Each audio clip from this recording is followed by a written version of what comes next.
What's going on, guys? This is Empty Box, and today we got some rFactor 2. We got a pre-release goodie in the form of the USF2000 2016 car. This car will be released here in a couple of days.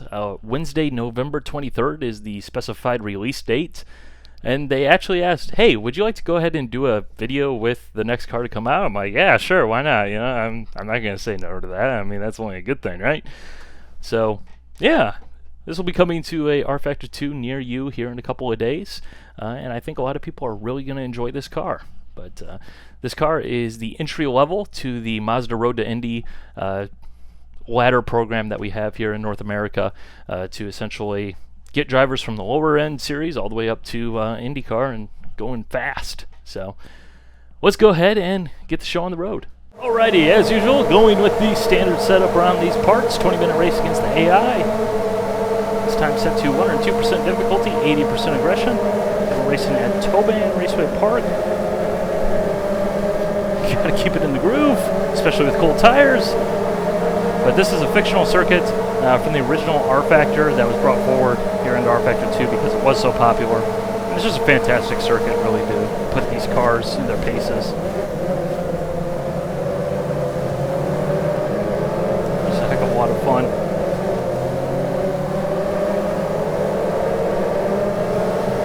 Remember, fictional circuits are people too. Woo!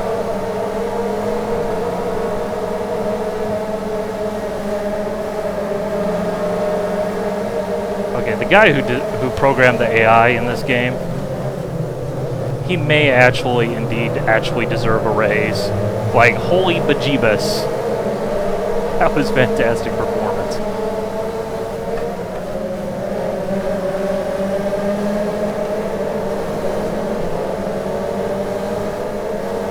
Woo! It's close.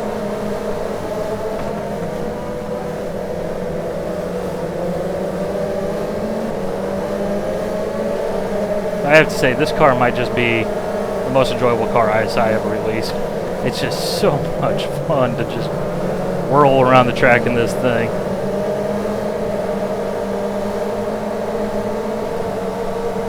You know, 170 horsepower, got a little bit of downforce thanks to the wings, not a whole lot. I mean, this is definitely not a downforce car by any means. At least in the traditional sense. You got the slick tires. Thing just goes like stink for what it is.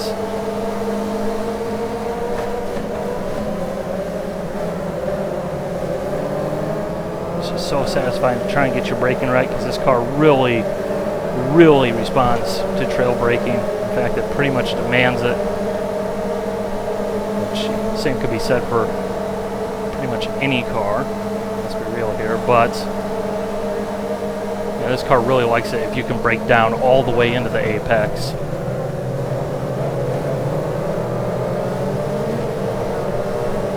Really get on the power. The car's very stable, and it's actually quite easy to drive.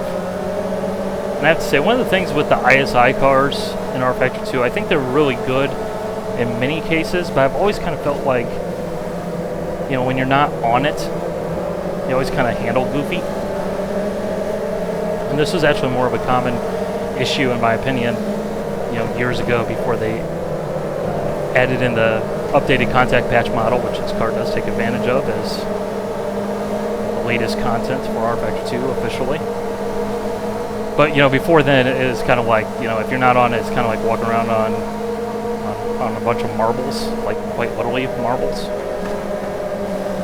Whereas this car, you know, if you're not driving fast, it's not going to be insanely difficult to drive. It's going to be, you know, pretty easy, pretty forgiving.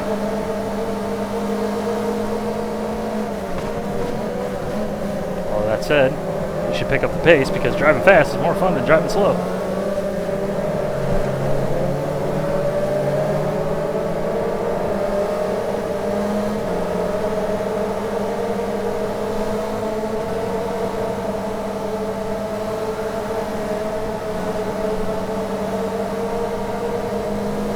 Very, very fun car.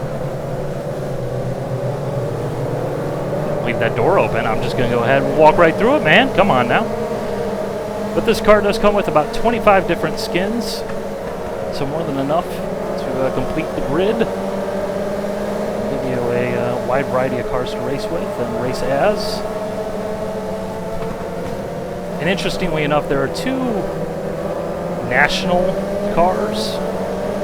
I'm not really entirely 100% familiar with the differences. I don't follow USF2000 closely. But as far as I can tell, those cars have different gearbox options, including a 4-speed H-pattern dog box, so you don't need to use the clutch in that, but I'm sure a lot of people will really enjoy that because, hey, it's a modern car. It's got wings, it's got slicks, it's a Formula car, and it's got an H-pattern. Yeah, because reasons.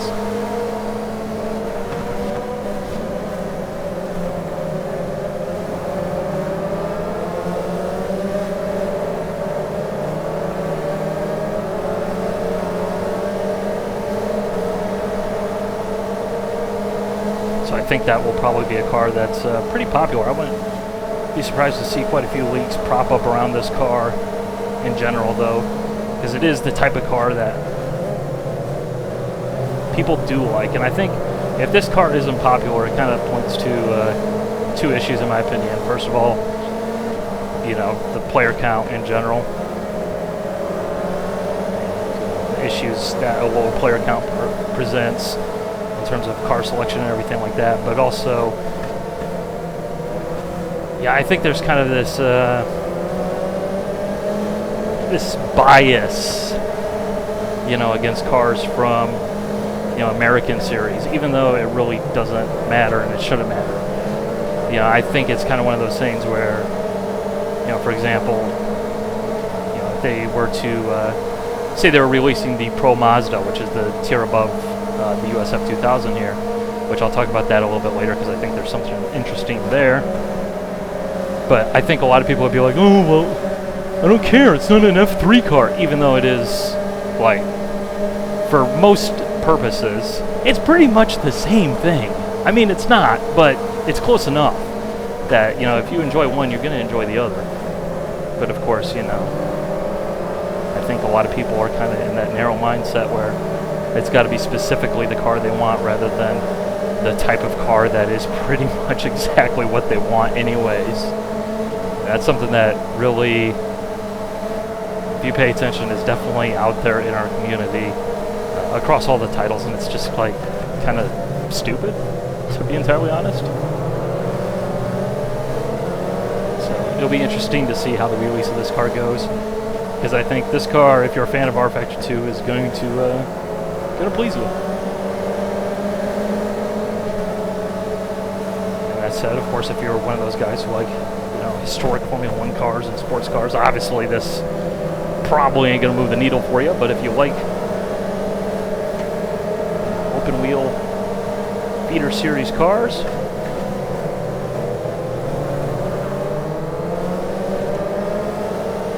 this is not going to go well. Okay, come on now.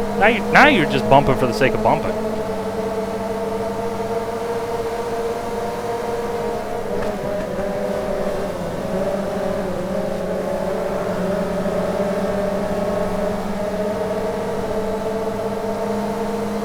If you're into this type of car, or just, various different race cars in general, I think this is going to be something that you're going to find really fun, because this thing is just a blast to fling around the circuit.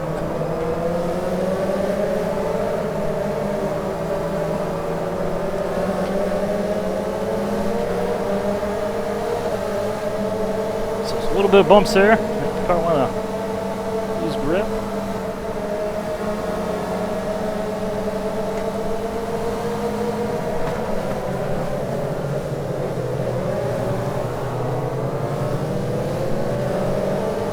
Really get on the power hard with this car. It does kind of,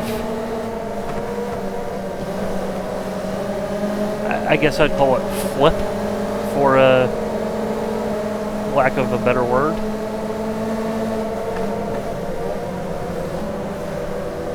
where it does kind of tend to, you know, understeer, and then all of a sudden, you know, depending on how you got the power, how you got the attitude of the car, that's when you'll get your oversteer and the car will just take off like a rocket.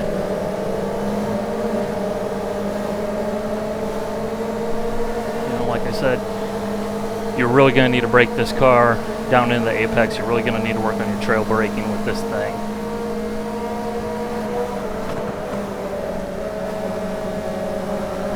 Because that really makes this car happy.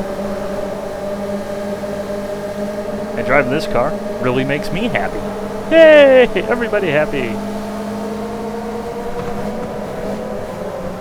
Although what I'm not happy about is the fact that we are losing ground to the cars in front of us. We've got a train forming up on us. There's our halfway notification.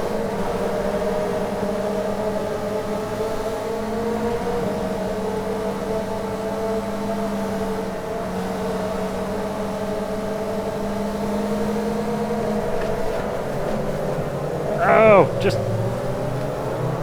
putting half the car on the curbs there, not as much grip.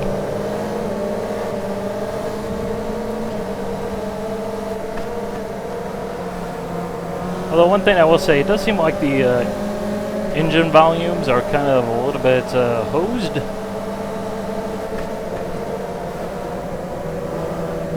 Like it feels like the opponent player volume is on a totally different scale than like all the other cars in rFactor 2.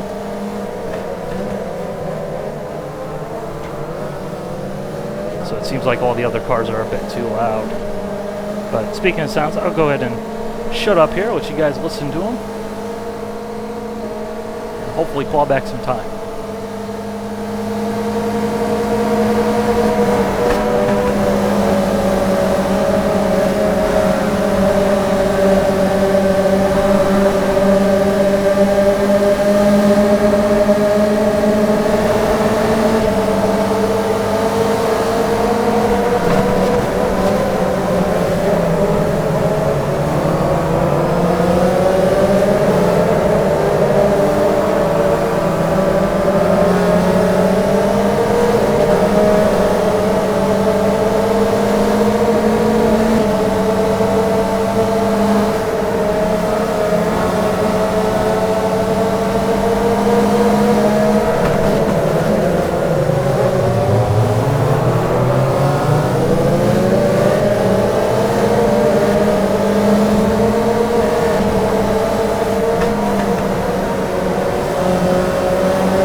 Obviously, not too difficult to imagine. 2-liter 4-cylinder. Not exactly the most awe-inspiring sound in the world. And the sounds in game definitely reflect that.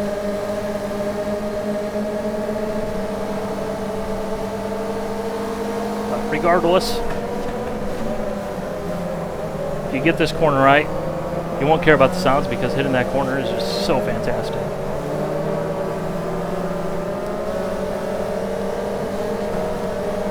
But alongside this car, actually the week before when they announced the release date, they also announced that they're going to be working on the 2017 USF2000 car, which for 2017, next year, they're getting a new chassis which is based on a Formula 4 car. That's basically been strengthened and improved in a couple of fashions to make it more suitable for use here in the United States, North America, because these cars do race on ovals. Generally, they have a race weekend every year on an oval. Because after all, this is a feeder series to IndyCar. But they've announced that they're going to be working on that car, which is pretty interesting because I think, again, Formula 4 is sort of one of those categories that's gaining momentum around the world, and you know, those cars are becoming more popular, and I think sim racing should reflect that with the cars featured. But the interesting thing, I think, is the fact that because they've already announced that, it kind of makes me wonder, what about the Pro Mazda car, which is the next ladder rung up on the Mazda Road to Indy from the USF2000, which that car is going to be going live in 2018. But the new Pro Mazda car is supposed to be based upon the USF17, which is the car that's being run in USF2000 next year. But it's supposed to be largely, it's supposed to be more interchangeable to allow teams to move up from USF2000 into Pro Mazda, which I think is pretty interesting for real world sake. Hopefully improving car counts and making series more competitive. But I think that's pretty interesting because obviously they already have the license to work on that. Given that all the drivers in this car in this series, given that they're real drivers, and given that all the cars have the little, oh my goodness, my driving, have the little Mazda Road to Indy stickers on them and everything. One would assume that they have a connection there. They have a foot in the door, which it's all run under the same umbrella. So maybe we'll end up seeing that a little bit down the road. Should be pretty cool, pretty interesting.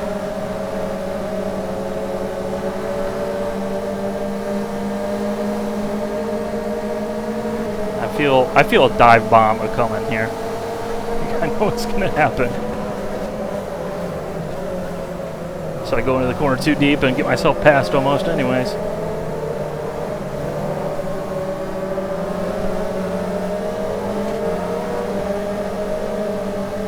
But then the other thing I thought was interesting, this being the first car that Studio 397 have released under their leadership of rFactor 2, I thought it's pretty weird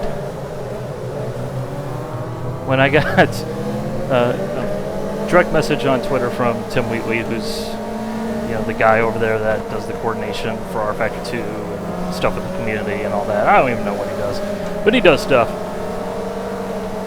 But he asked me if I'd drive this car, which that's very bizarre and out of the blue. And then I actually got another PM on the iRacing forums from someone who shall remain nameless, but basically asking the same thing. I'm like, what's going on here? Like, this is not typical.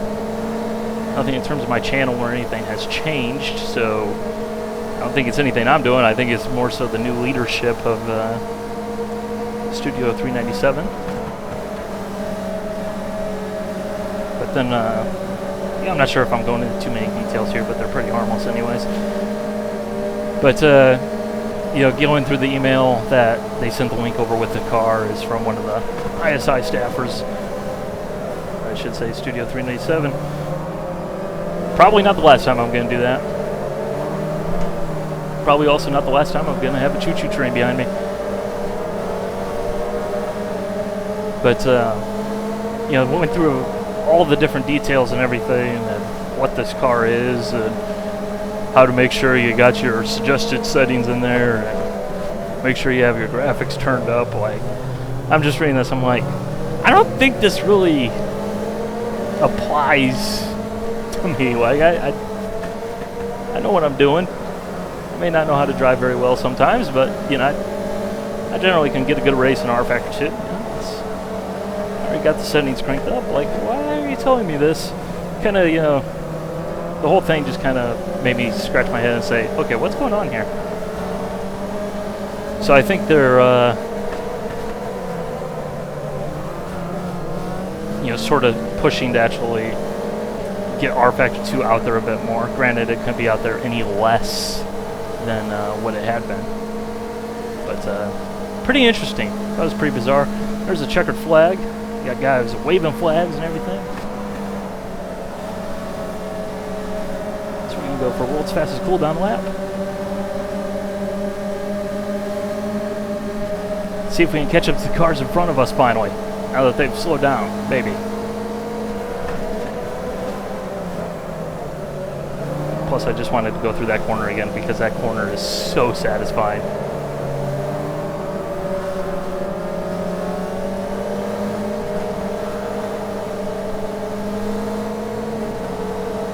Yay, pretty colors, flags, woo!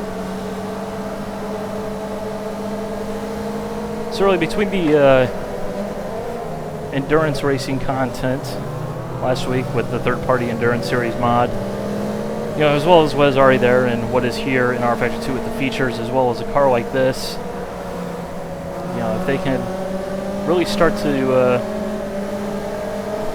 bang the content out, obviously with the help of the community, you know, filling in the gaps where obviously there's not going to be an official release every week, and that's just preposterous, but I don't know, I think rFactor 2 is definitely past its darkest days and has a future ahead of it. Ah, pitbox is right there. Oops, sorry. Anyways, I'm going to go ahead and throw a trackside replay lap at the end here, and let you guys listen to sounds and everything. So I hope you guys enjoyed. Bye.